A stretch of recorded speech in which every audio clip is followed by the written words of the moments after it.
to Gymnastics with Joy, the podcast that flips your perspective on gymnastics, where every athlete has a story and we're here to tell it. Today, I am joined by a master of moments, a word-weaving wizard of worlds and Olympic competition, a man of the people who ignited my own ambition, the commentator who colors history, crafts context, frames feeling, and turns tumbling passes into timeless poetry, my personal commentating hero, your favorite voice when it matters most. I can't believe he's here, but he is. Please welcome the one and only Olly Hogben. Thank you Welcome. so much. Thank you. Can we just end the whole thing now because it won't get better than that? That was that was magnificent. That's a Thank you. lovely introduction. Thank you, and thank you for having me, Joy. I'm thrilled to be here. I am thrilled you're here. All right, well, let's just jump in because I have so many questions. All right. When people hear your voice, they associate it with big Olympic and World Championship moments. But before the commentary booth, who was young Olly?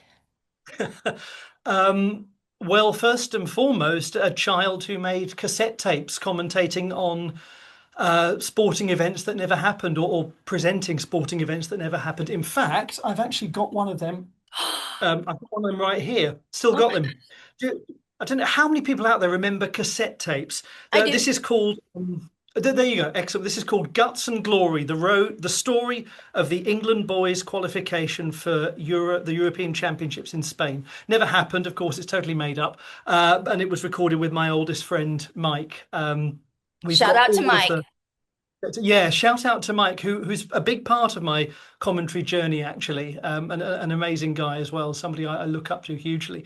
So from about the age of 11, that was a massive part of my life. And I just have all of these memories. I wrote magazines on sporting events. I even interviewed my own grandfather for a fictitious documentary where he was a football manager who'd reignited his career by going to El Salvador and taking charge of a team there.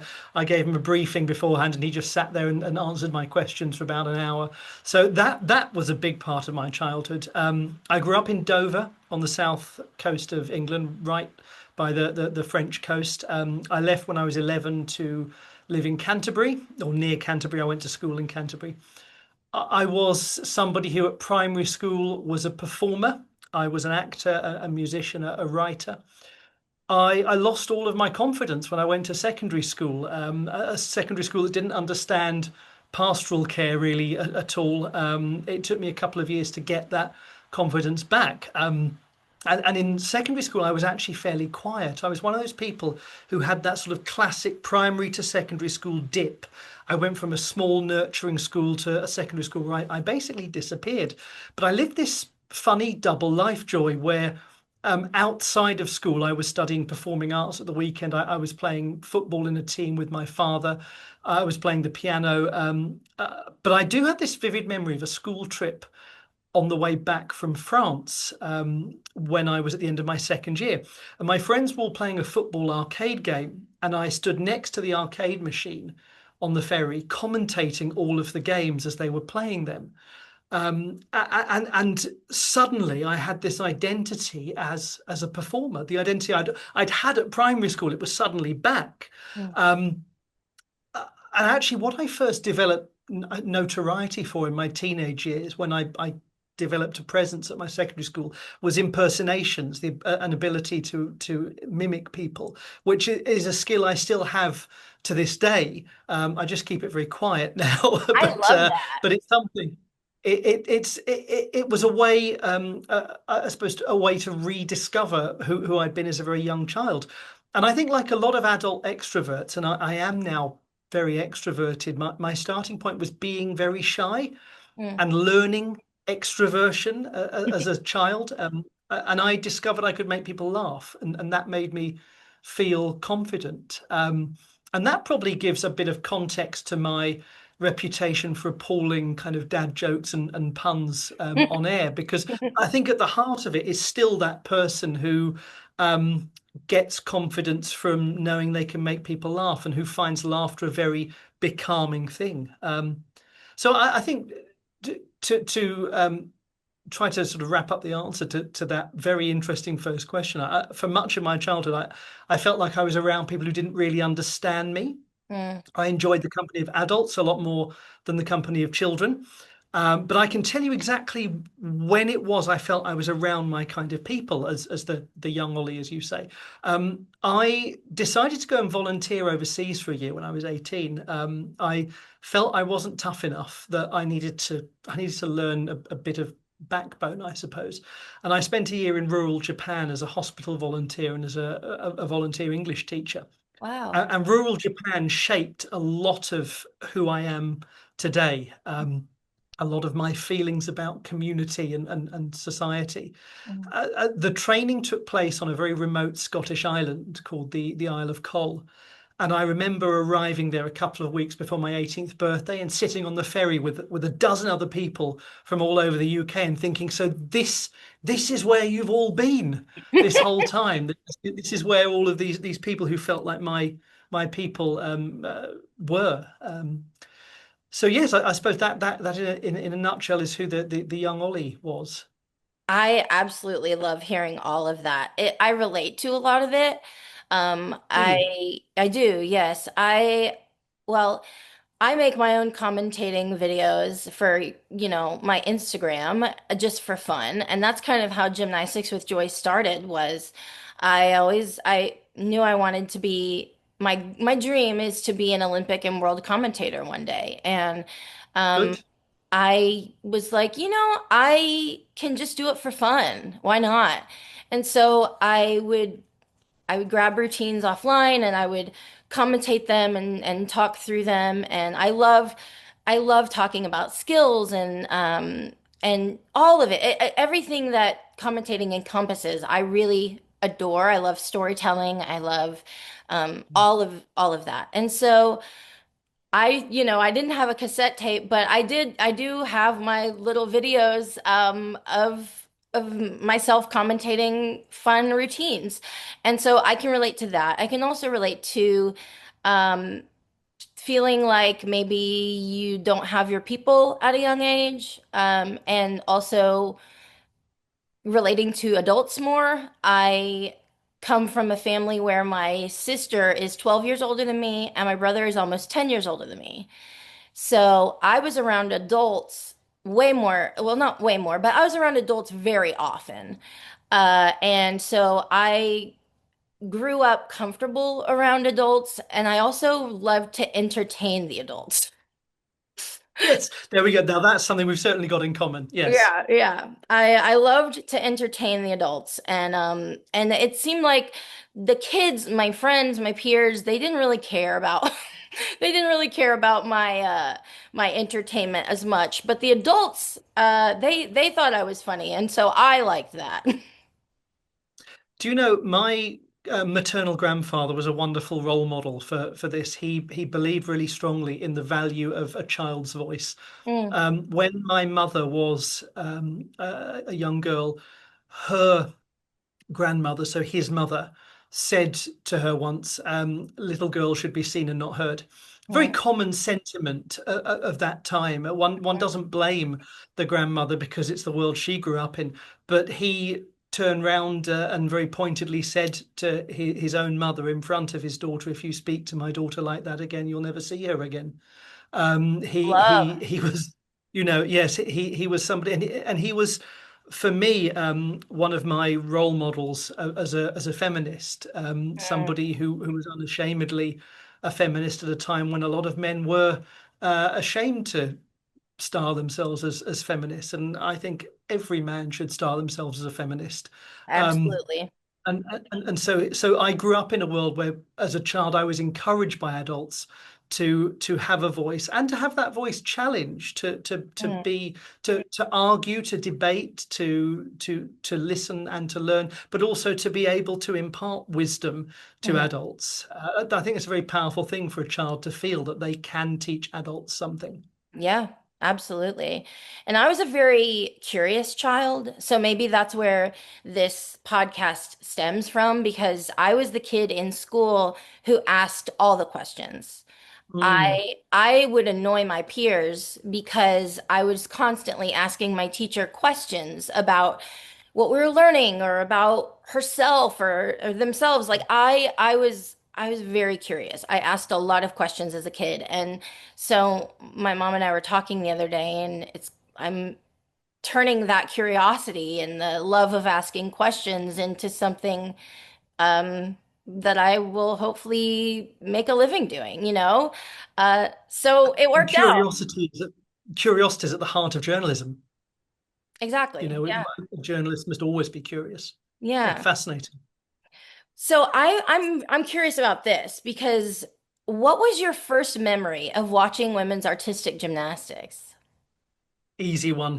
Birmingham 1993 World Championships. And the reason was that, and I owe my entire commentary career to chicken pops because I caught it when I was in my last year of primary school. Okay. And the only member of the family who had actually had it when they were a child was my step grandmother. Mm, And as a result, I had to go and stay with her because everyone else in the family was at risk of shingles. So I stayed with her for a week, just lying on her couch. And the World Championships were on. I just switched on the TV one day, and there it was, the first bit of gymnastics I ever saw, which was Shannon Miller winning the women's all-around title. mhm, That's where it began. And for me, actually, what was interesting was I recognized the voice as somebody who was a hugely well-known football commentator at the time, and I watched a lot of football at the time, who was also commentating the gymnastics. mm, I had done gymnastics at school, but what I mean by done gymnastics at school, I don't mean I'd actually done gymnastics.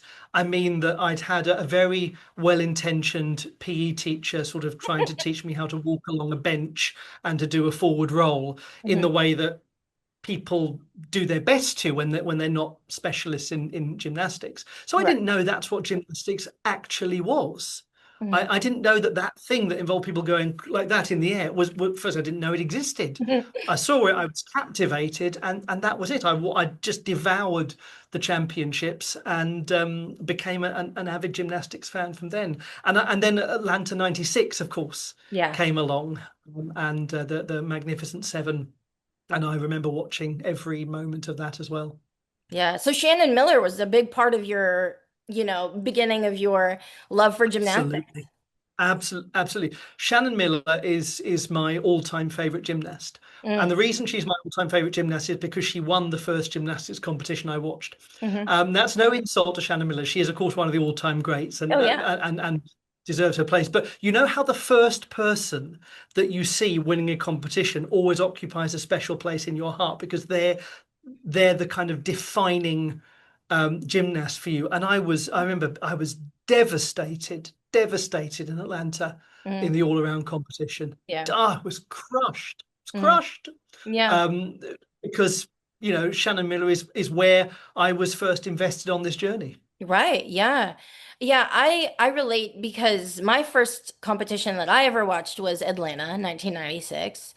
And I was a child and I remember watching it and being amazed. I Dominique Dawes really stood out to Oh, me. yes. She's someone I really admire and I loved, I mean, just the way that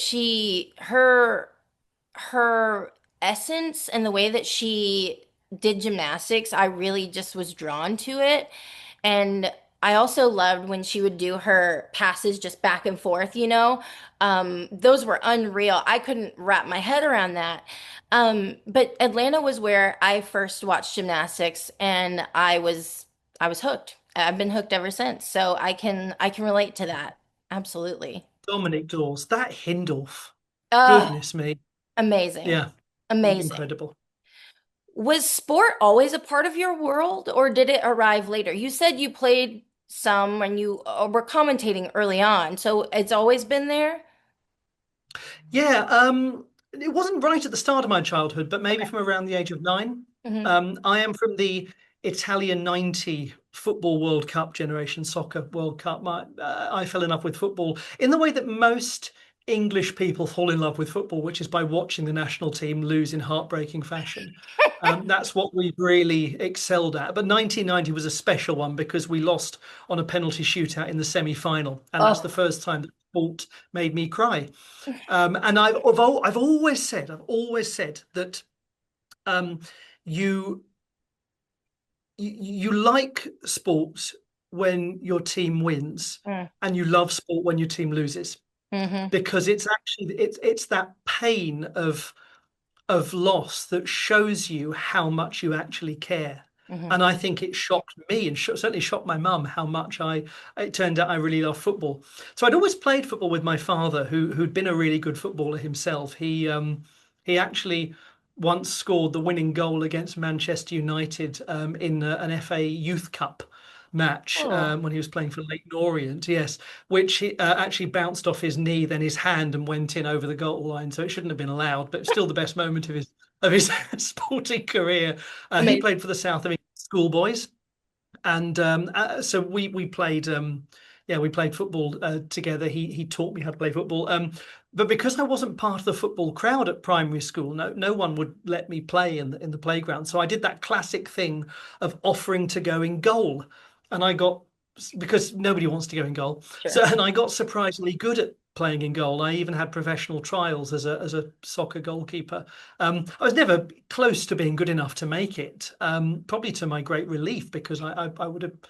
I remember, I remember at the start of those trials being terrified that I might actually get picked. I didn't want to be. I I remember when they said to me at the end of it, they said you were the second best goalkeeper. We only need one goalkeeper. I thought, oh, thank God. Oh, thank goodness. You know, That's um, amazing. so at the same time, my mum taught me how to play tennis. We'd go to the local park and play on the grass courts there. She was a very good tennis player. And I went on some summer tennis camps. So those were the only two sports I did competitively, but not. I'm not talking to an advanced level, but they were Mm. my sports. More than anyone, my dad really is why I love sport. And he's no longer around. He died far too early at 57, Mm. and unfortunately never got to hear me commentate. It's one of Oh, my great life sadnesses, and very occasionally before a big competition, I will glance vaguely in the direction of the cosmos, and just say thank you to him like that, just before I start. And so people occasionally spot me doing it, because I just like to remind myself of what he taught me. yeah. And I wish I could just get 5 minutes to say to him, Dad, this is what I did in the world of sport. Yeah. And I know that your dad would be very proud of the commentator that you are because I know that the world admires the work that you do. So I know he would as well. So, do you remember the first time you realized you loved language? Not just speaking, but shaping meaning and telling stories, because that is a huge part of what you do as a commentator. You don't just say what is in front of you.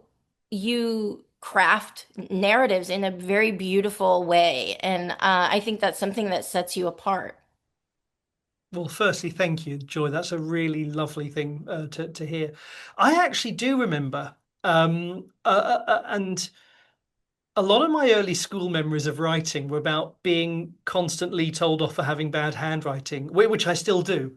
Unfortunately, that didn't work.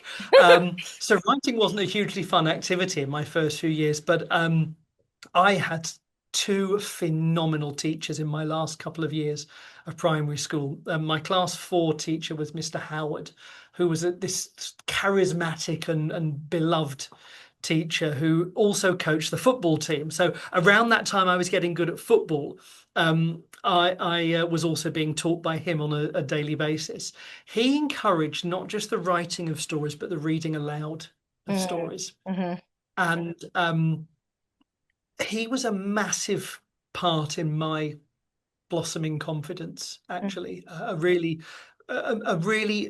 phenomenal teacher. And then I had an incredible teacher in my final year of primary school where it all came together, was this thing, and you would have loved this, Joy, called Writer's Workshop. Mm-hmm. I had this teacher called Mrs. Irvin, and she joined the school for my last year as the deputy headmistress. The first thing she said to our class when she met us was, "I like stories." Those were her opening words. Mm. Now, that is what someone like me wanted to hear from a teacher. Every Friday, we would exactly, that's right. Yeah. Every Friday, we'd spend an hour writing anything we wanted. And anyone could then sit in the chair at the front of the class and read out their work, after which we would discuss it. We'd take questions. So not only were we being taught how to find our own voice, Mm. we were also being encouraged to be very creative, but we were also learning how to handle feedback. She's Mm. very clever. She Mhm. she she introduced us, and we're also learning how to give feedback. She Yeah. introduced us to peer criticism. She introduced us um, to disagreement about Mm. the creative process, about outcomes of stories. Why did you end it like that? Why did you not do this with this character? We'd have to think about it and answer questions. And that every week I volunteered to read without hesitation. And obviously I didn't get to go every week because there were 31 other people in the class. Mm. But I it was the highlight of my week. And then after writers workshop, we'd have drama as well. So it was just Friday was just the best day of the week, and that's the moment, probably writers workshop leading into drama.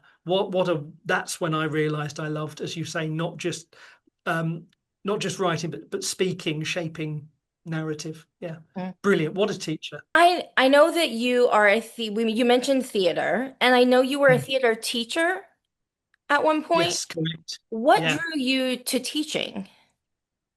I taught for 12 years. I taught from 22 when I left university, went straight into the teaching profession. I was one of the first to train on the job, to mainly work in a school and do um, occasional study at a university. And I didn't actually leave full-time teaching until 2016. Mm. So yeah, 12 years of full-time teaching. Um, the answer as to what drew me to teaching will probably tell you a lot about why my commentary sounds the way it does. Mhm. Joy, the single thing that makes me happiest is seeing a young person become more skilled and more confident. Mhm. Um, I love watching a human being grow. I love seeing people make all of the mistakes that we all make, and having all of the ups and downs that we all have, and watching them learn from that, and providing hopefully a space that, while accountable, is safe. I Yeah. think what really good schools do, I've always believed this strongly, is they teach young people how to be accountable to themselves Mhm. when they get stuff wrong, but they also never back a child into a corner. Mm. They always give a child a pathway to redemption, whatever that redemption is. Mm. Nothing should ever feel terminal in a school, unless it's a break of the law of the land, and even then there's still a pathway back for a young person. There has to be a Yeah. pathway back for a young person. But schools should be really safe places. And I think actually the world should be a safe place. I think that sport should be a safe place for the athletes, should be for the fans. And I think when as a teacher that you've played a part in the personal growth of somebody, that's as to me that's as much meaning as life can give you. Yeah. I have such fondness in my memories for my time teaching. What age group did you teach, and what did the students teach you in return? Oh, good question. Good question. The easy bit is I taught 11 to 18, but for the last 4 years, I was assistant headmaster of a South London girls' school. So I was in charge of the sixth form, the 16 to 18 category in British schools. They're very, it's, I don't know if you've come across the idea of a sixth form in a British school, but it's a little bit quirky. It's rather unusual because most of our schools are uniform based schools, so people Mhm. have a compulsory attire. And uh, when you get to 16, most schools drop the uniform, and students wear their home clothes, and they only study a three or four subjects, a very small number Mhm. to focus on whatever comes next, usually university applications. Um, and it's kind of a university within a school. So to run it, you have to be one of those people who's able to let there be a certain amount of chaos Mm. running around that part of the school, because one of the most important things that you have to be able to do when you run a sixth form is you have to be able to go into your office, close the door, and know that there's stuff going on outside that shouldn't be going on, but that happening is part of life and is part of the students developing. And that if you come in and try to fix everything and stop everything, you will be preventing the process of becoming an adult. And Yeah. that's a mindset that can actually drive people a bit to distraction when they're doing that job. You have to be able to let a certain amount of things wash over you and know when to intervene and when not to. So yeah, I did all the university applications, public exams, careers. I had the responsibility of the welfare of the oldest students, but I also held two visiting senior lectureships at two universities, and I trained other teachers. And I think quite a bit about that, around the issues that gymnastics has faced as a sport, because, and I've never talked about this before, but I used to teach child protection and safeguarding at university level. I trained teachers in how to deal with disclosures, in how to deal with handling very serious issues, the most serious of issues that can and unfortunately do come up in schools. Yeah. Um, That's so very that's a bit important. of context. And yes, drama was my subject for all bar the first year of my career. I taught a little bit of English, but really drama was what my heart was in. As for what my students taught me, probably too much to be able to summarize in one podcast. But I suppose centered around trust, Mm. honesty, and respect, Yeah. and those three things being mutual. I believe a teacher can't stand above the class, they have to stand within the class. And when I when I used to meet a class for the first time, I wish I'd done this from the start of my career. I learned it several years in, or a few years in, and I think at the start I was focused on trying to be a figure of authority, as Mm. all young teachers. I think everyone who's a young teacher struggles with that. But then, as I got older, when I had a new class come in, we'd all sit around in a circle on the floor, and I would sit with them in that circle. So I started every lesson, whatever the topic was, and I would say to them, um, because there's a phrase that or concept I hate in education, and that concept is, I hate it in life. It's the concept of earning people's respect. Mm. I hate it. I don't think respect is to be earned. I think respect is to be granted and given as an automatic. Mm. I Yes. think respect can be lost and Mm. respect has to be re-earned. Yeah. But or has to be regained, not Yeah. re-earned. That's the Yeah. wrong Yeah. word. Has to be regained. But I used to say to my new classes, nobody has to earn my respect. You all have my respect. And I would hope to have yours in return without you knowing me and without me knowing you. Our job, all of us, for the next however long I teach you, is for us to keep each other's respect Mm. through treating each other fairly. And I would say to the students, I can promise you that I will expect a lot of you this year, but you can expect every bit as much of me. And Mm. if I am not delivering what I've promised to deliver you, then you are free to confront me on that in the same way as I will hold you to account if you're not delivering what I expect of you. Um, and I believe every one of you in this room is capable of being an outstanding drama student. And if I didn't believe that, I wouldn't be right to be teaching you, because I have to believe that every one of my students is capable of being outstanding, because that's what you deserve, is to have a teacher who feels that way. And Yeah. yeah, and that's how I started. And I think that I think that came from learning the right and the wrong way to treat young people Yeah. over the course of my teaching career. Yeah. That's beautiful. And I think that you take that within your commentary as well. You automatically give respect to these athletes. And I think that that shows in your work. And so it makes sense that that is a big conviction of yours. Anyone who steps foot onto the international stage in any sport has done more than almost anyone who ever practices that sport will ever do. Yep. They are in the top 0.00, keep going until you get to the Yep. 1% of all people that have ever done it. Hmm. They automatically, however they perform, whatever position they finish in, they have guaranteed that lifetime of respect. Yes. And That's how they should be treated. exactly. And it doesn't matter if even if they fall in their routine, they are still world class. Things happen. That doesn't change the Correct. fact that they're an incredible athlete. They're where they deserve to be. Correct. Well said. Well said. When did Shakespeare first enter your life? Henry V, the Mhm. Kenneth Branagh version from I think 1989. Great movie. You're Great movie. nodding there, so that obviously, yeah, you've seen that one, yeah. My mum introduced it to me when I was about 11 or something like that. Hmm. I didn't actually study any Shakespeare in school until my third year of secondary school. I think it's very different now. I think you tackle Shakespeare a lot earlier. So that was my first introduction, and it was fantastic.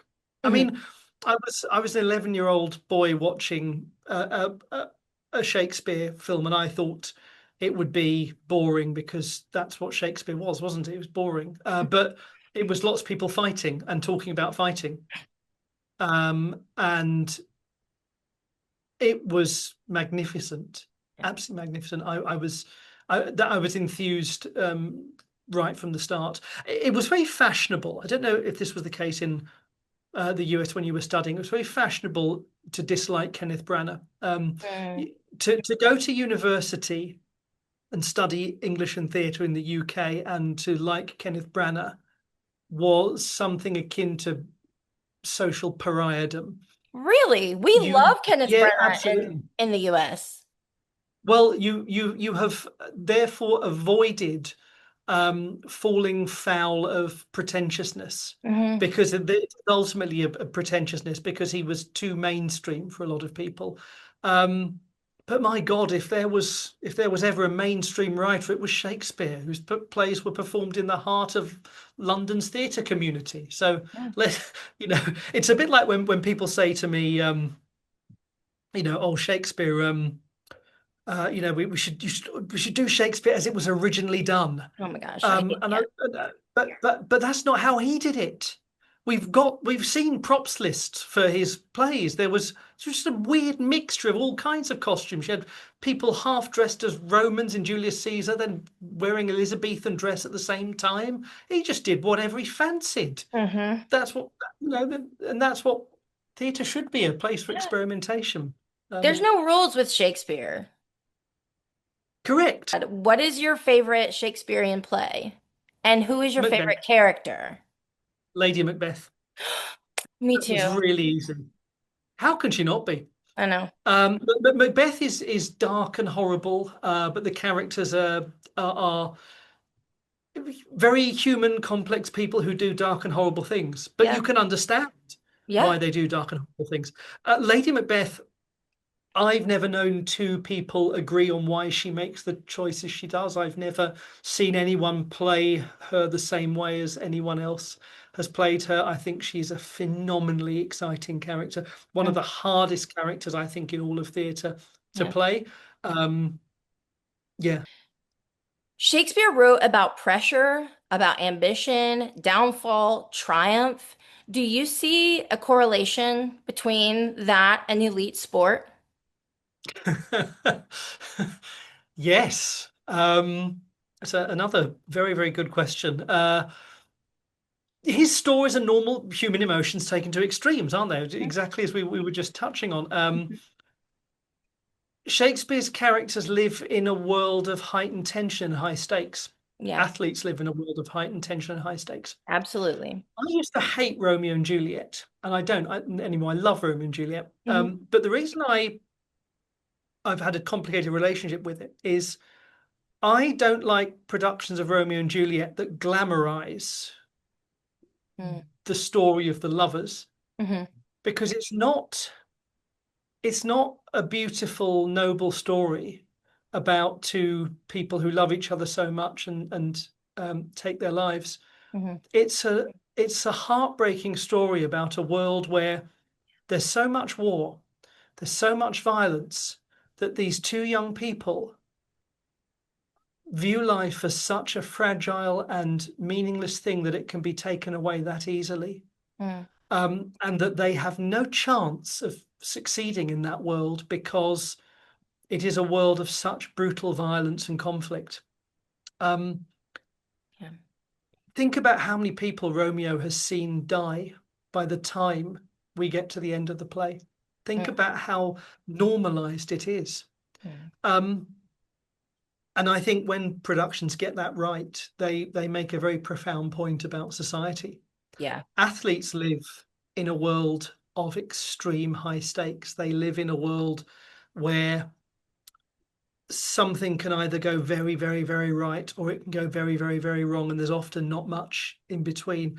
I've commentated, Joy, on medal ceremonies where the silver medalist is sobbing with agony, Mm, agony that that is not gold, yeah. absolute agony. I've seen bronze medalists weeping with joy next to that sobbing silver medalist. The the intensity of an athlete's life is very comparable to the intense world that a great dramatist creates because it is great drama. We have created great drama. We've made, we're getting very existential now. We've made a completely artificial thing called sport, hmm and we've made it seem really important, which it is because we make anything that we want to really important. And we've created a whole culture around it and we devote our lives to watching it and enjoying it. So we've created this world of high drama and high intensity. And then we get surprised when athletes lose their temper. We get surprised when athletes burn out. We get surprised when athletes push themselves too hard. I mean, it's the world that has been created as part of this great drama that is sport, this drama that we love and that captivates us. But we should all remember that it's being played by human beings, not fictional characters, but real Exactly. people who we must always treat with the compassion that those real people deserve. Absolutely. In your commentary, how do you balance poetry and clarity? Because you have a really good balance of both. Thank you. That's another very kind thing to say. I would say, how do I balance it unsuccessfully sometimes? I, other than during my intros, which have kind of become a bit of a sort of trademark, I suppose, of my commentary. I don't try consciously to be poetic, but I have a natural lean towards the poetic. I always have done.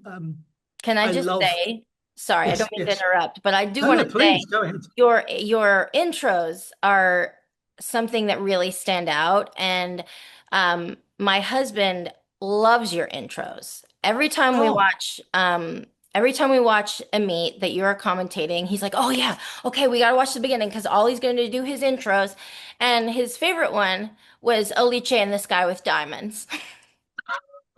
Liverpool 2022. hmm Yes.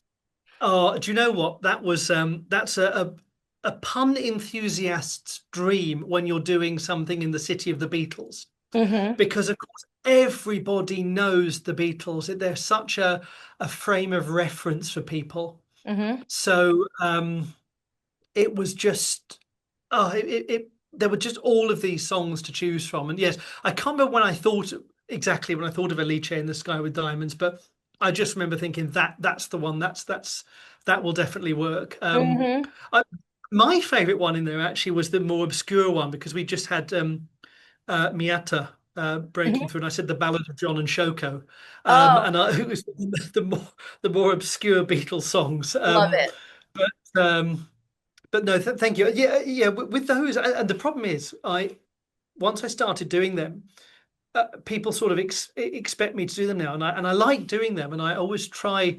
But you get to a stage where you're thinking, gosh, what more can I do with this one gymnast who keeps qualifying really Hmm. high up, and I'm thinking out of different twists to place on their name. And I have a principle about playing with people's names as a broadcaster, which is um, you always you can have fun with people's names when they're winning, but you never have fun with people's names when it relates to them not winning. Hmm. So I think you always have to make clear that you're with the athlete and you're celebrating with them, not having a joke at their expense. Yeah. You do a So great job for of that. example, thank you. Thank you. I try. I really try to. For example, there was a wrestler years ago. I can't remember his surname, but his first name was Elvin, Mm. and he walked out after the medal ceremony. He'd won the event. He walked out, and I said, "And Elvin has left the building, and he's taken the gold medal with him." Now, I couldn't say that if he'd finished fourth, No, because yeah. that would be mocking him. Hmm. But an Elvin has left the building when he's won is okay because he's at a high moment. At Right. least that's what I anyway. Um, but yet I love beautiful language, and I sort of hope that in the moment of drama I will say the right thing. Sometimes you know at the time you've got it right. Sometimes you know at the time you got it wrong. Sometimes you discover later that what you thought was right was wrong, and what you thought was wrong was right. It's funny. I remember almost nothing that I ever say on air, but people come up to me sometimes and they say things and certain lines to me, Yeah. and I would be really surprised that resonated with somebody. And it's a great learning experience for me, that actually, because it helps me reflect more on what I do as a commentator. But um, you you honestly, Joy, all you're really hoping for is not to get in the way. Mm. I want to enhance what is being done, and the worst thing for me is feeling like I've got in the way of it, feeling like I've interrupted it, I've messed it up. That's a really frustrating feeling. Yeah. I feel like everyone can relate to that as a human being, you know? That's just part of the human condition. I sometimes get vitriolic messages from people who watch gymnastics who want me to be basically nastier, more critical, What? and and I and my commentary is a subjective thing, and I respect entirely anyone who doesn't like my work, and that's a completely fair judgment. You cannot cater to everyone's preferences, and I know I will always lean more towards um, the positive than the negative. I A mantra that I have is actually, if a gymnast scores 8.7 for execution, 87% of their work has been done correctly. Hmm. Is 87% of what we say about them positive? In fact, actually, even at our most positive in gymnastics, we will always, by the nature of the scoring system, have a focus disproportionately on the negative. Yeah. And that's really just that. I think it's really worth bearing in mind that when someone scores 9.2 and we focus maybe 70% of our replay coverage on debating the thing that, or not debating, discussing the thing that got them the deductions, Yeah. we're missing out the 92% that was done superbly. These athletes know what you say. They hear They it. do. Yeah. And Yeah, of course they do. why not say something that is meaningful and positive? Because again, like even if they fall, okay, maybe they fell, but what I loved about that routine was, you know, Exactly. Exactly. You have in life two choices when someone's down. You either offer them a hand or you offer them a boot. mm, I that'll preach. always, I just want to offer a hand. I just, you know, um, I don't know about you, Joy, but I suspect everything you ever did wrong in theatre, you knew before anyone else did that you'd done it wrong. Yeah. I suspect you didn't need anyone to come up to you afterwards and say, "Hey, you got those two words the wrong way around. You mistimed your exit or whatever. You knew it." Yeah. Um, and actually, And one of my favorite quotes just about education, about the way we function best as people, was from the late Terry Pratchett, who said, when I ask for your advice, it's not because I want you to give it, it's because I want you to be there while I talk to myself. Mm, And elite athletes are more than capable of of knowing when it's gone well and knowing when it hasn't gone well. And actually what they don't need when they, as you say, they come off beam or whatever, they don't need somebody to say that's a catastrophic moment for them and for this competition. Oh, that their team might not win a medal now. They don't need that right then and there. Um, it's it's putting the boot in, isn't it? yeah. And I know that I will always err on the side of being overly positive and maybe sometimes avoiding saying things. But I I'd rather make the mistake on that side than make it in the other direction, I suppose. Yes. Yes. Do you remember the first major meet that you commentated, and how did that Mm. feel? The moment before you went on live broadcast? It's a good point of reference, actually. It was the European Games in 2015, Hmm. and I did a few days of gymnastics. And my God, I was awful. Oh You? dear, dear, appalling, absolutely appalling. The footage is out there somewhere, I'm sure. My desire for every copy to be burned has not been successful, but I it was it was it was appalling. And the reason it was appalling was because I had complete and utter stage fright. I knew all this stuff and I didn't have the courage to say it. Hmm. I just I cannot tell you, Joy, how much preparation I put into that event and how little I used of it because I was so frightened. Mm. Um, and a great life lesson to any aspiring commentator who's listening to this, and it probably by this stage is only the aspiring commentators left listening to my rambling for how long I've been going on for. But if you are one of those people, No, firstly, people well want done to for the hear what you have to say, start. Ollie. Well, thank you. But what I would say is I knew at the end of that with absolute confidence that I was never going to commentate gymnastics again. And I actually messaged one of my in fact, I messaged Mike, who we mentioned at the start. Hmm.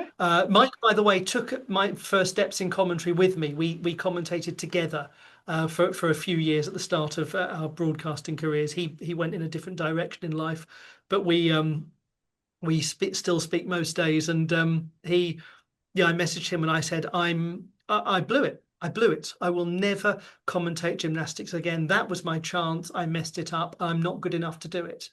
I've now done about 30 world championships in various disciplines. Um, but I tell you what, Joy, I felt that at the time. I absolutely felt that I was sure of it, sure that I was done, sure I'd blown it. And I still have that feeling sometimes, you know. I'm at my heart quite self-critical, Do you and ever do you ever feel imposter syndrome or? I don't feel imposter syndrome, but Okay. I do I now I do feel that I've earned my my role. Okay. I feel I've earned my place through just the sheer amount that I've done. I feel I've managed to survive a lot of big competitions, but I do feel um, the magnitude of things. What about commentary still gives you butterflies? Do you know, at the start of every gymnastics season, I get worried that I've forgotten how to commentate gymnastics and that Really? I don't know, yeah, and that I don't know any skills anymore. Um, it's really funny. Oh, this is such an embarrassing thing to say. So I made years ago for my first big gymnastics competition, which was the Euros in Glasgow in 2018. I Great, great made heroes. I was, wasn't it? I was so lucky to do that event.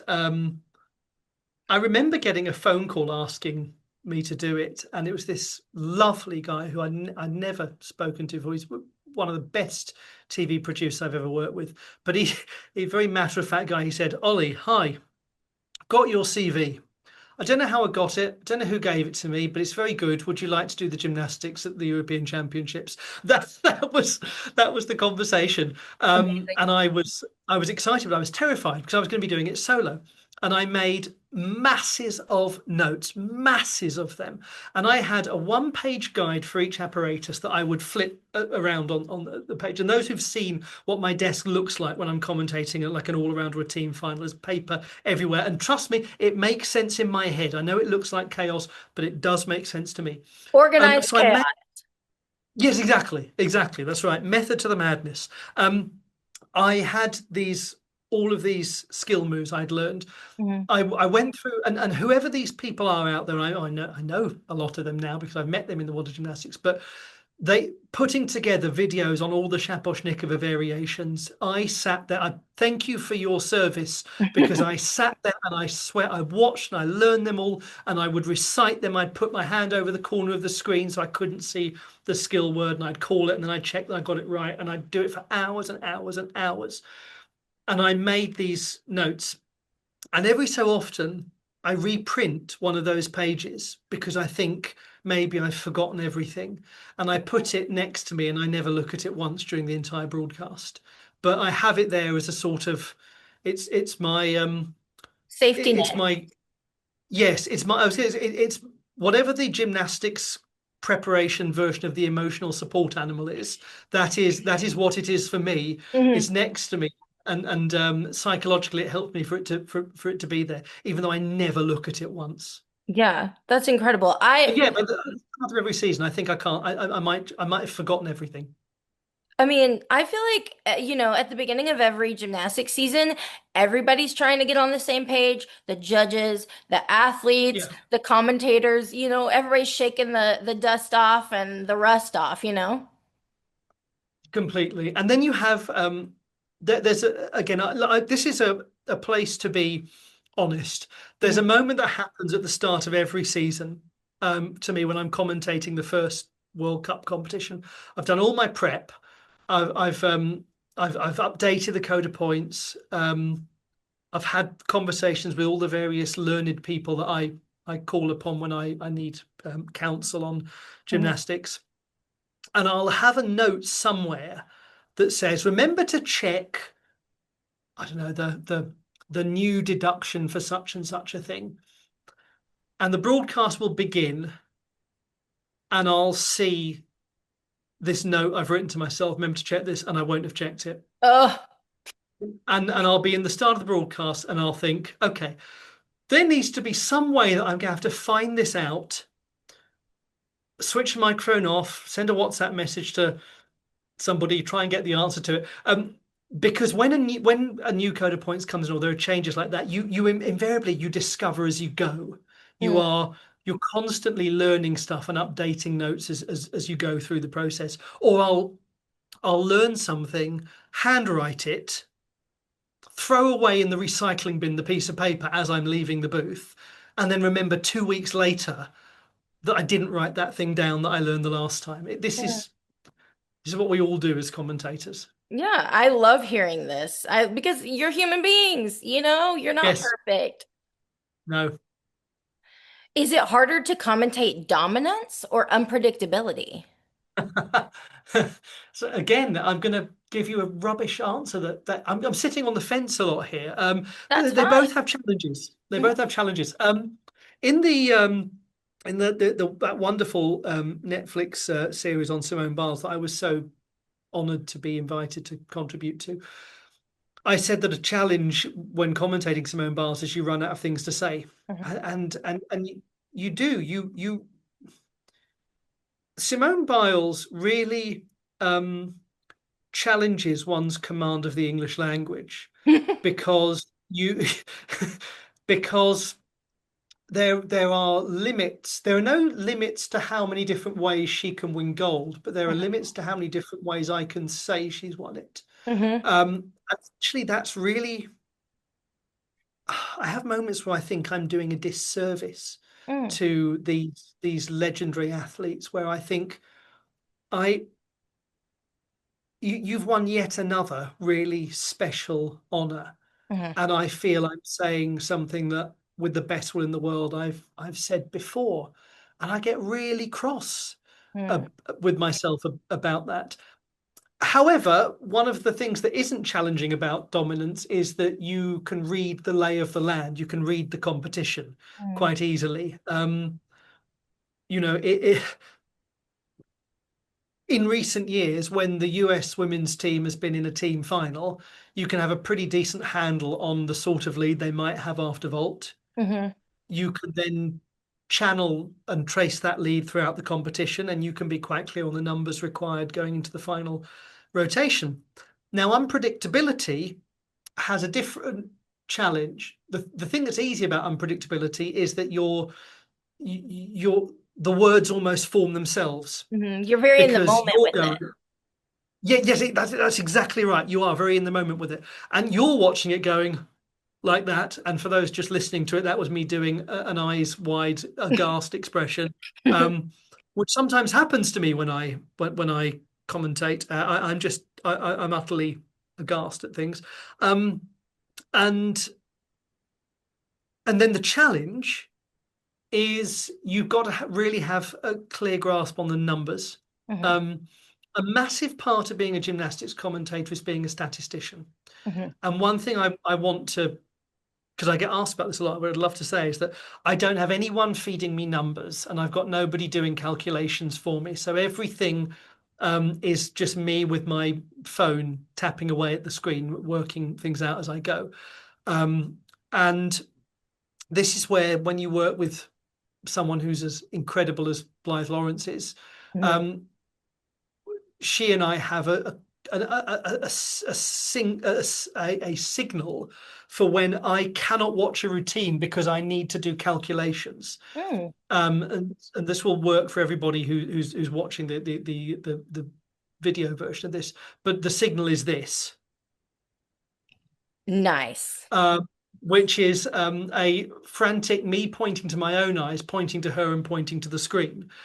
And that's you have to watch this routine because I have now got to put my head down and work out exactly what so and so needs going into the final rotation. Mhm. Um, that's the challenge of unpredictability, but it's very exciting as well. They're both difficult. I can see that. You mentioned Simone Biles Rising, the documentary that you Mm. um were in, and I that leads me to my next question. And this is perhaps the biggest question that I have for you. You said something in that documentary that is seared into my memory forever and always. And for context, it was in Simone's all-around final, and she had hit the Yurchenko double pike in at vault, which was just fantastic. She got a 15.766, which is just gigantic. And Mm. so she had that lead, but Rebecca also had an incredible vault. So she Yeah. was about 6 tenths behind, 6 to 7 tenths behind Simone going into the second rotation, which was bars. And Simone had a very uncharacteristic mishap on her bar routine. It's very rare that Simone misses a bar routine. And so that Simone found herself in third place going into the beam rotation. So I knew, we Mm. all knew, Simone had to hit that beam routine if she wanted to win Mm. gold. Because, I mean, if she fell, then that was not going to work out in her favor. And Mm. she hit that beam routine with it's truly one of the most incredible athletic feats I've ever seen. Um, Absolutely. and you said in the documentary, you said, um, if you ever doubted the mental fortitude of Simone Biles, if you ever wondered for a nanosecond, is she tough enough? I suggest you watch that beam routine. Please just watch that beam routine and you will be corrected. And that is seared into my memory because one, Simone Biles is my hero. And everything that she's done for the sport of gymnastics and for mental health and just incredible. And seeing her hit that beam routine was just like I said, one of the most incredible things I've ever seen. And that commentary, the words that you said are seared because it created this question for me.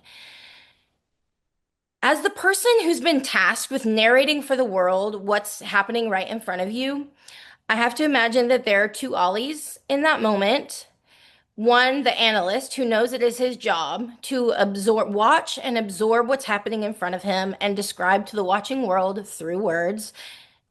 Also, there's the Ollie who is a human being like the rest of us, who undoubtedly, like the rest of us, in that moment was probably in total awe and amazement at what this incredible athlete had just done. So, how do you separate the analyst Ollie from the human Ollie? Or do you not separate them all at all and each of them inform the other? Fantastic question. You've got to let them both exist. Hmm. Um, because one of them is technically informed, hopefully, technically misinformed, maybe after years of trying to study the sport, and the other is the 11-year-old who's watching gymnastics for the first time. They're Hmm. both important. They both play their part. Hmm. Um, we don't watch sport to feel miserable. We watch the news to feel miserable. Um, we watch, and goodness knows it's easy enough to feel miserable when we watch it. But we watch sport to be happy. Hmm. We watch sport to feel alive. And a sports commentator must never lose the sincerity of their love for sport, Hmm. ever. Doesn't matter how bad the printer arrangements were in the arena. It Hmm. doesn't matter how long and late the bus was arriving to take you to the venue. It doesn't matter how tired you're feeling at day 13 of the Olympics. You must never lose that sincerity of loving sport, because the viewer um, has turned on for escapism, turned on for fun, turned on for pleasure, Hmm. and it's our job to give them that escapism and that fun. It's also our job to help them understand what they've seen, and that's where the analytical person comes in as well. You can't just be one of them, but they will always fight. Not fight. No, they will dance Hmm. together for not for domination, but they'll have a partnership. Hmm. I'm working this analogy out as I go. One will lead, and sometimes the other will lead, but they have to work symbiotically, not be competing. Um, Sometimes the the Ollie the sports fan will be the one that reacts first. He's the one that goes, "Oh my goodness," a lot. That's And we the love sports that, fan. by the way. Well, that's good, because I don't think I can stop doing it, because it's just a genuine reaction. Hmm.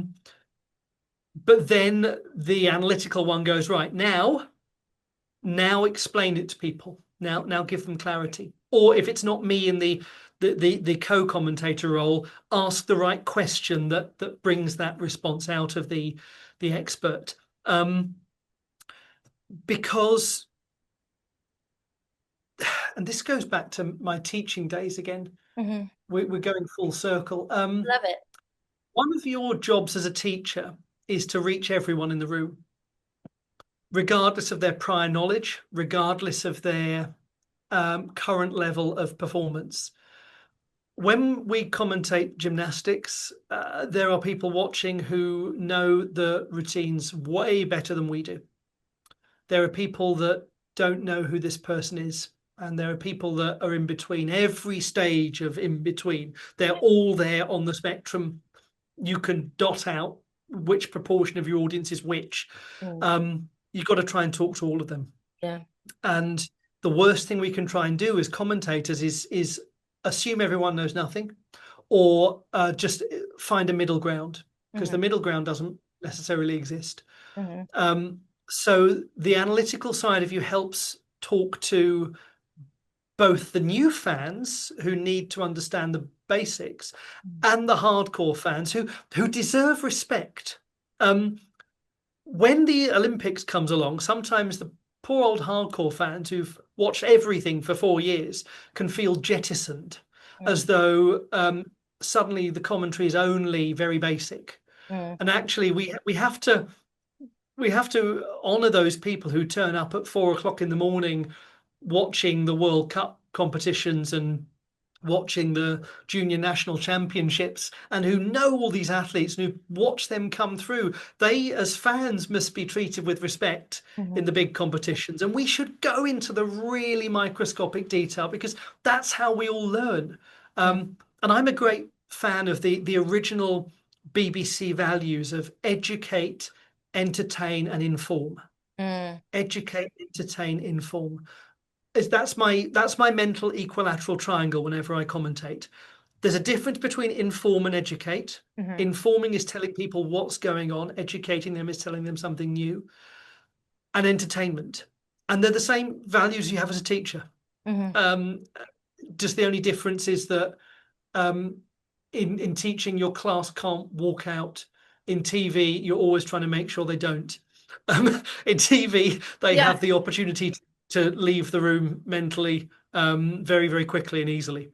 So there's slightly more of well, there's a different focus. But yeah, I think having those two competing versions of you helps you talk to all the different types of fans that are there.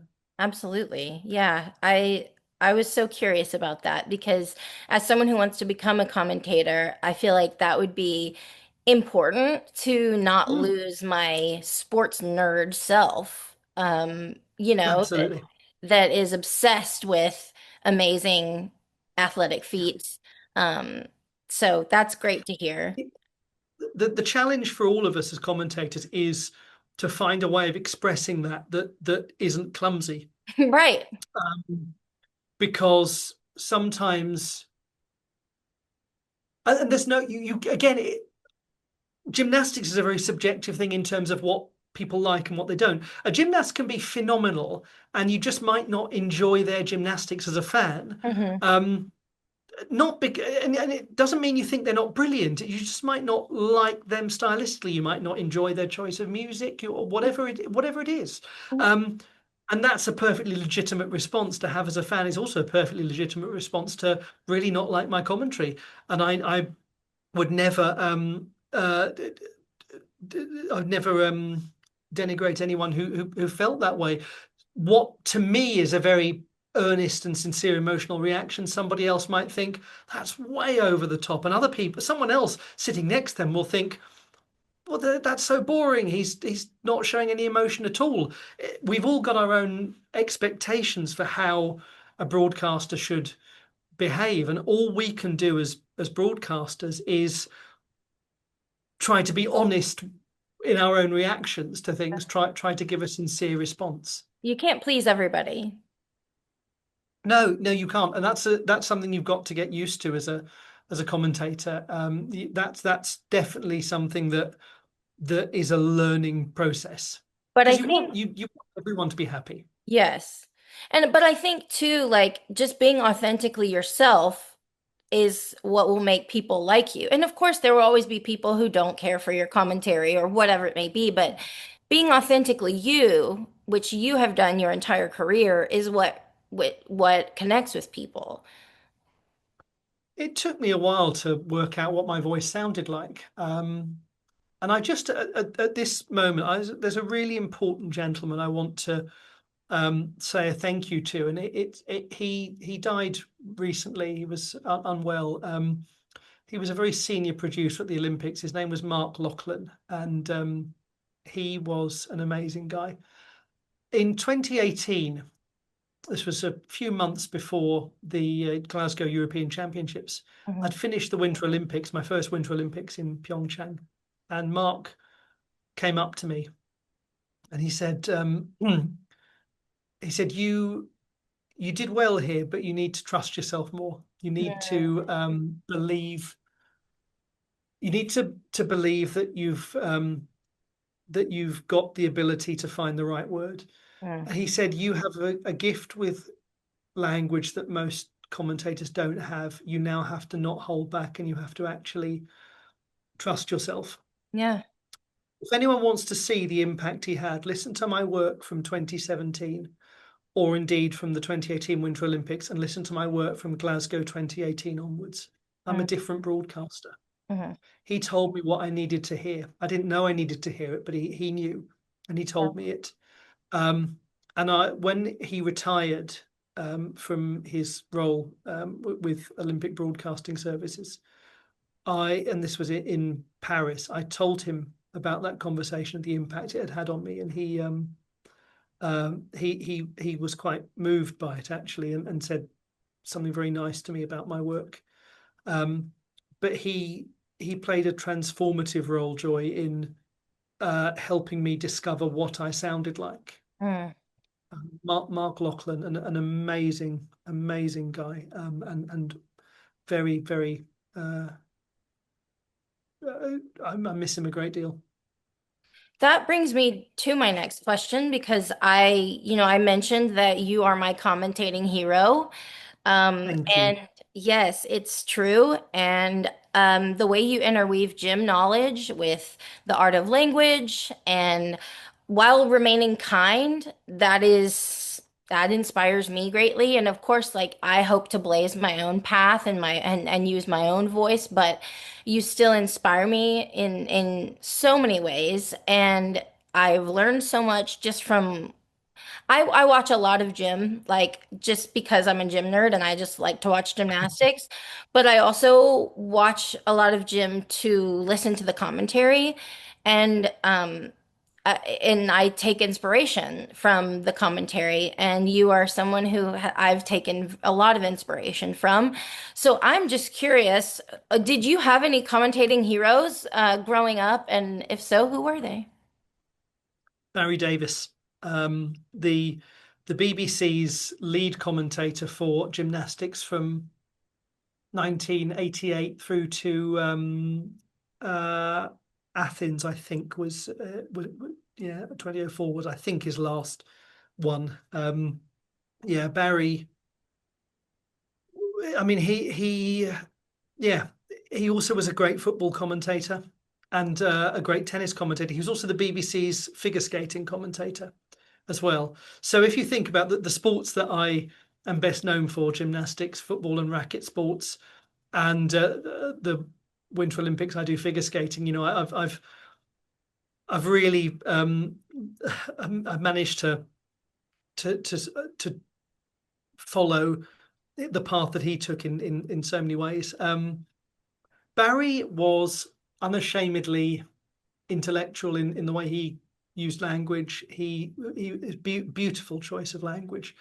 Um, he was very good at silence. He was very good at letting the moment breathe.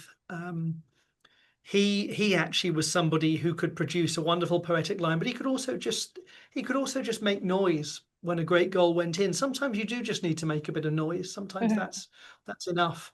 Um, but he's actually become a great friend of mine. Mm, I was introduced to him by a mutual producer just one night at my first Olympics. I was, you know, glass of wine in hand, going on and on about how brilliant Barry Davis is, and she said, "Oh, I'm going to introduce you to him because he'd love to meet you."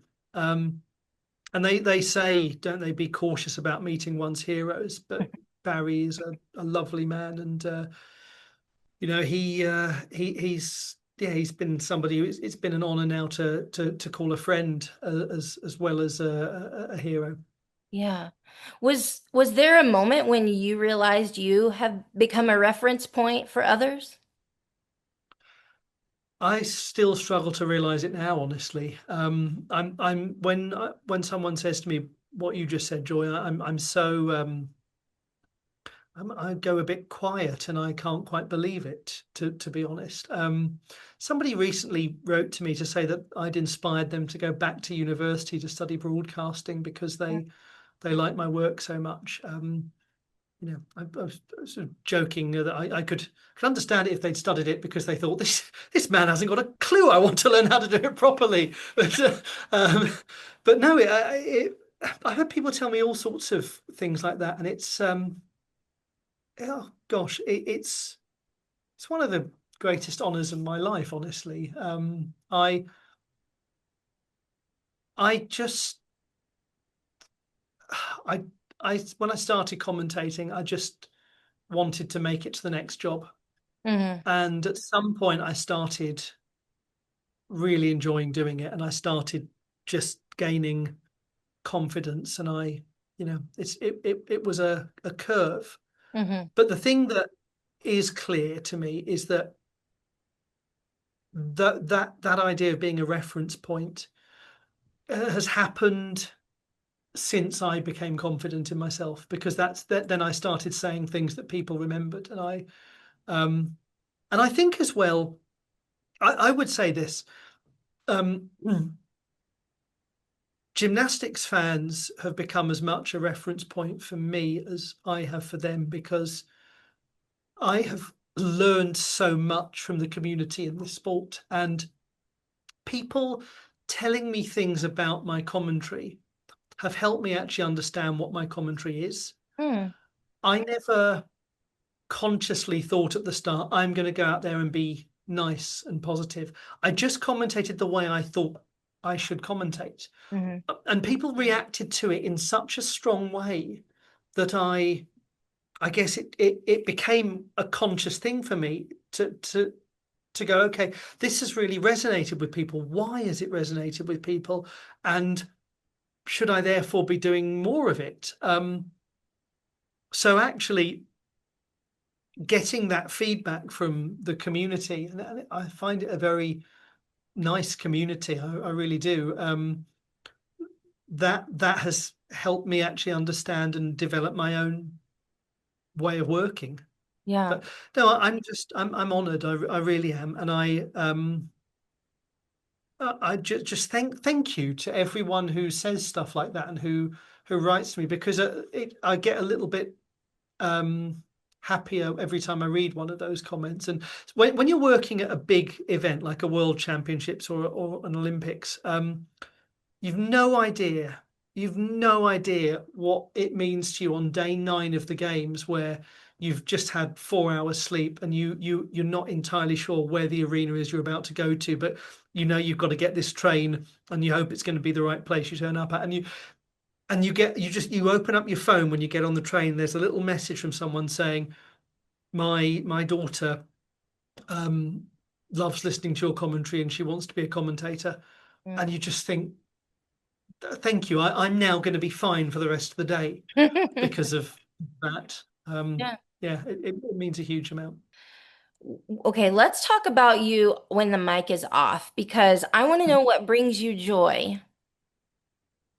First and foremost, my family and my friends, people. I love people. Mhm. I just love people. Um, I think that's probably clear from the Yeah. way I commentate. I'm very driven by human companionship, Mhm. but also I do also need time I need silence sometimes. I love gardening. I'm a Oh. really passionate gardener. I've got I live in an 1842 kind of Victorian cottage Oh, that sounds that I amazing. found.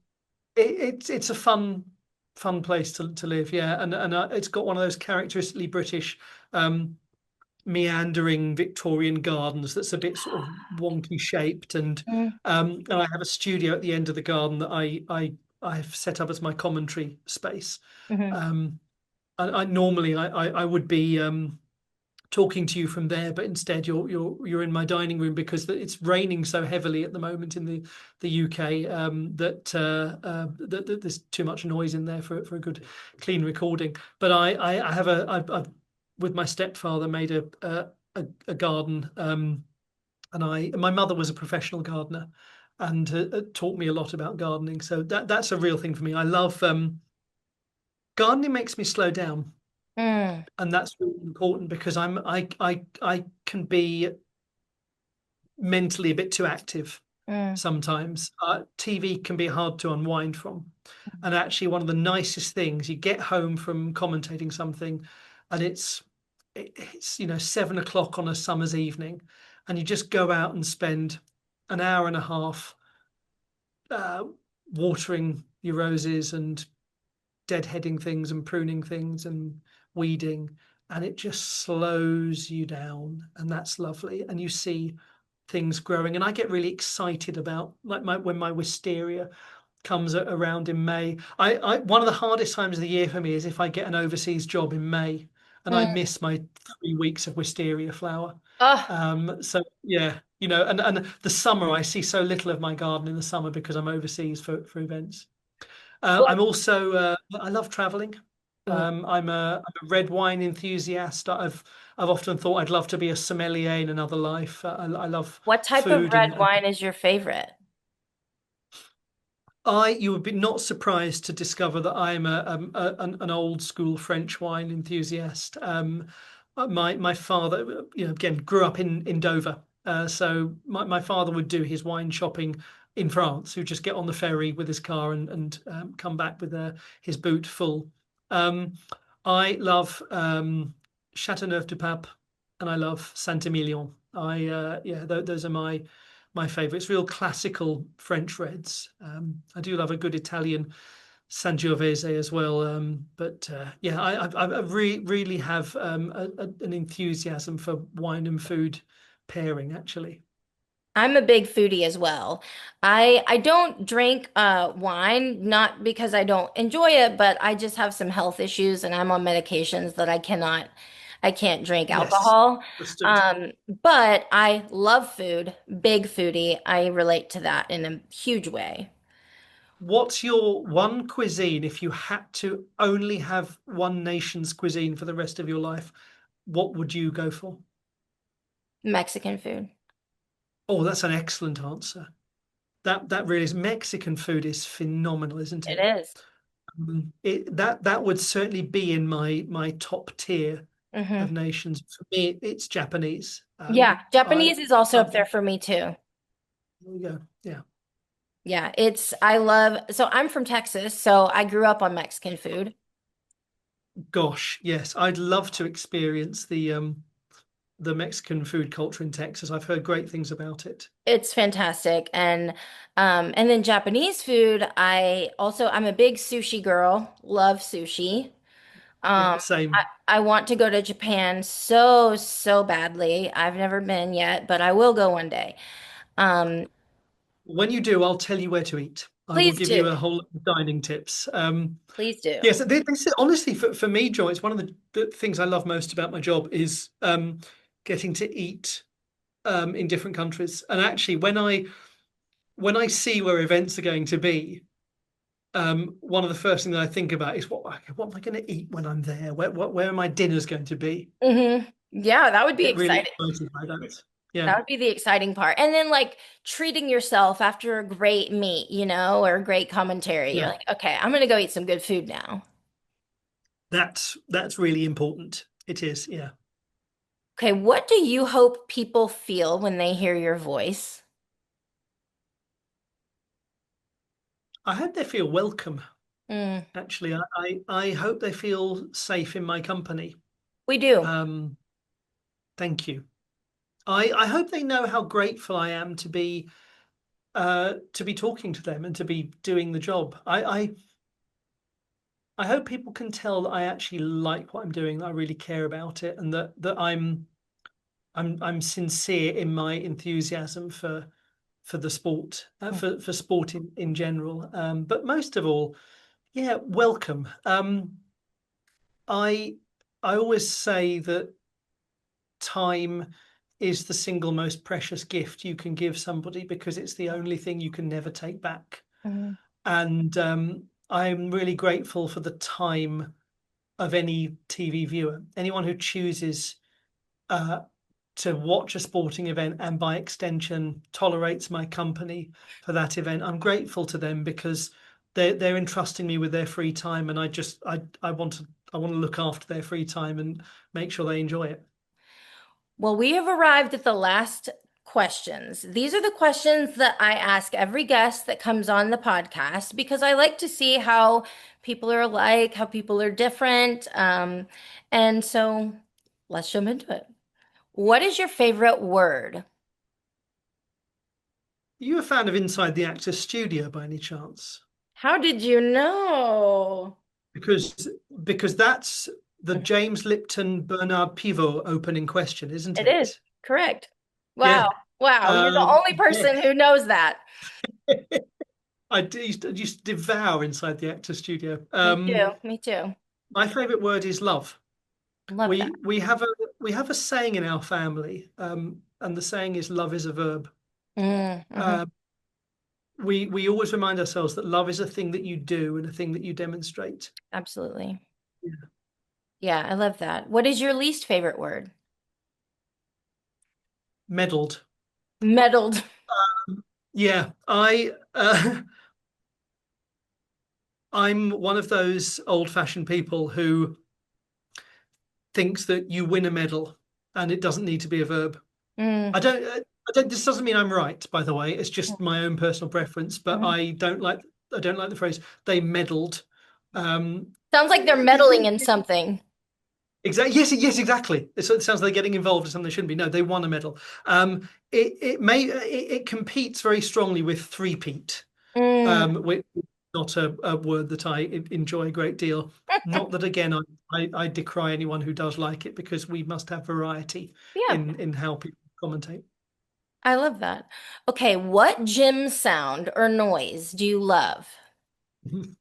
Um, the sound of a stuck landing, Mm-hmm. usually on vault. Mm-hmm. There's a really nice crisp sound to a stuck landing. Yeah. What's a gym sound or noise that you hate? The sound of pain, Mm. Yeah. any injury, the sound of emotional pain, Yeah. any like that. What brings you to life creatively, spiritually, or emotionally? That's easy. My wife. What is your favorite guilty pleasure show? Late 1980s or early 1990s WWF wrestling. And then this is a tough question, but I love asking this question. Who is on, and this is also a deeply American reference, but Yes. who is on your gymnastics Mount Rushmore, your top four of all time? Shannon Miller. Hmm. Um, Two gymnasts who are very personal to me from a British perspective. Beth Tweddle. Love Beth Tweddle. And I should say, by the way, that I'm only going to pick people who have formally retired. I Hmm. think that's in the spirit of Mount Rushmore, which is honouring the past. Hmm. And no, nobody who's still competing would I or who hasn't formally announced their retirement would I put on there. Shannon Hmm. Miller, Beth Tweddle, Neil Thomas, Mm. who won medals at the World Championships for Great Britain in the 90s. Neil Thomas was the first time I knew that a British person could be a famous gymnast. Mm. Um, and I would say the Bulgarian rhythmic gymnast Boriana Kalin. I just loved commentating her gymnastics. So yeah, Shannon Miller, Beth Tweddle, Neil Thomas, Boriana Kalin. I love that. I love that. If you were reincarnated as an animal, what animal would you be? A panda. Okay, last question. Looking back, what would young Ollie be most proud of right now?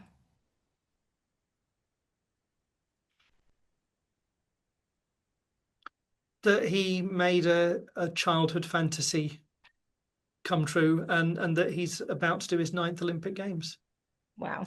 which I can't quite believe as I'm saying it. Congratulations. That's incredible.